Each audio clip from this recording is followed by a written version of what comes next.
I always felt it was closer to theatre than to television, personally. I always felt when I did theatre, I always tried to make it quite visually, not spectacular in terms of budget or anything like that, but really interesting. I always thought very visually about it, and I tried to bring that to film, and in both mediums, I always worked through photographs.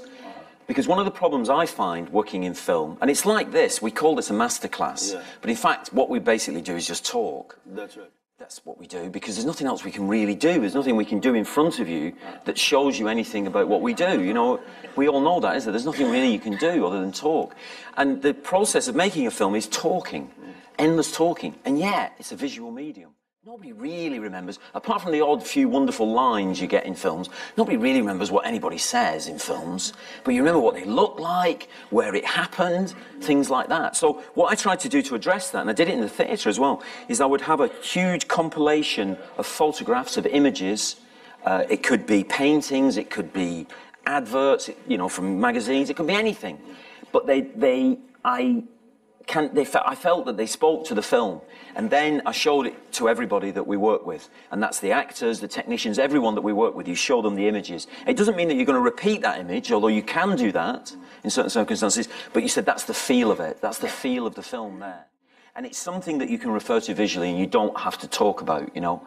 And it's very difficult to, I find it very difficult to work in any other way. Having said that, on this film, I had this book of images, but I sort of just abandoned it because I tried to work in a different way, really. Because the city's so extraordinary, there's so much life and vivacity in the city, and you can't really control. You can control it, obviously, but it diminishes. And we did do that. We did do some stuff where we worked in a traditional way, where you control so that you can get continuity and repeat things exactly, and all. And it just felt fake because you looked at it, and then you walked back out into the city, and you thought, it doesn't feel like the city at all. So we abandoned all that and kind of ran, really. You know, I think your first film, personally, is always your best film. Always, because it may not be your most successful, and it's certainly probably not your most skilled, but there's something extraordinary about your first one, where you don't really know what you're doing. And if you can survive the panic and the status games of everybody thinking, does he know what he's doing? If you can survive all that, you make a film that has a kind of purity in a way that you never get back to, because you know the next time a bit more about what you're doing. Should you ever remake your first film? It would be very interesting, wouldn't it? Yeah. I mean, do you ever feel like saying that, you know, actually this was quite good, but I could have done this, now I know this? Sometimes you feel you're remaking them anyway, really, without even knowing, without even wanting to, you know. I think there's something wonderful about the first film, and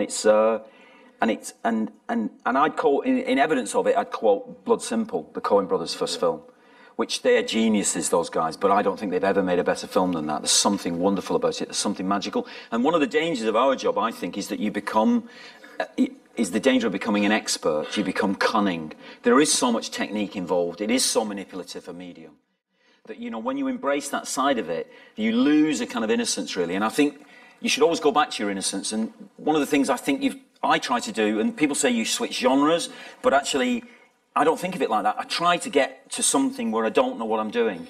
So I'd never been to Mumbai, you know, I'd never been to India, and this script, and that looks like the ultimate disqualification for making a film. But actually I thought, oh, wonderful. You know, and then I read Maximum City, Suketu Mehta's book, and you just think, oh, I really don't know how you would ever do this.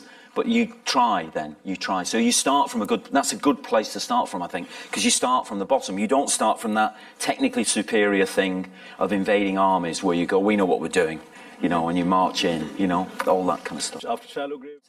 And I really admire people who can write and direct, and I really admire people who can write, you know, because I've been you know, the quotes you said at the beginning, you know, that speech from Trainspotting, you know, you think, oh, what a wonderful piece of writing, you know. So I'm always in awe of writers, actually. And they're treated shockingly in virtually all film industries.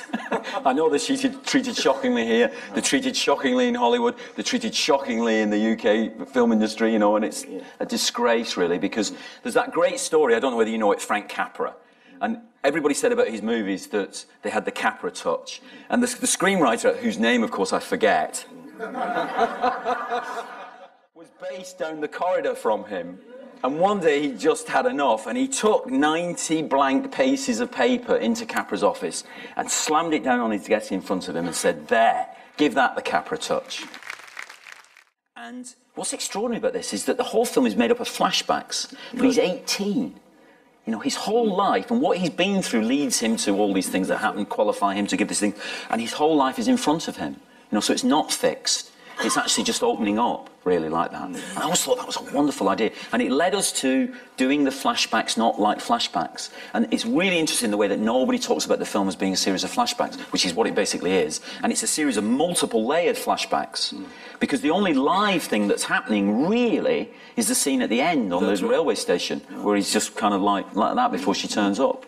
Everything else is a series of flashbacks, looking back, really, in a way. But we try to do it not having those white frames and sound effects going, and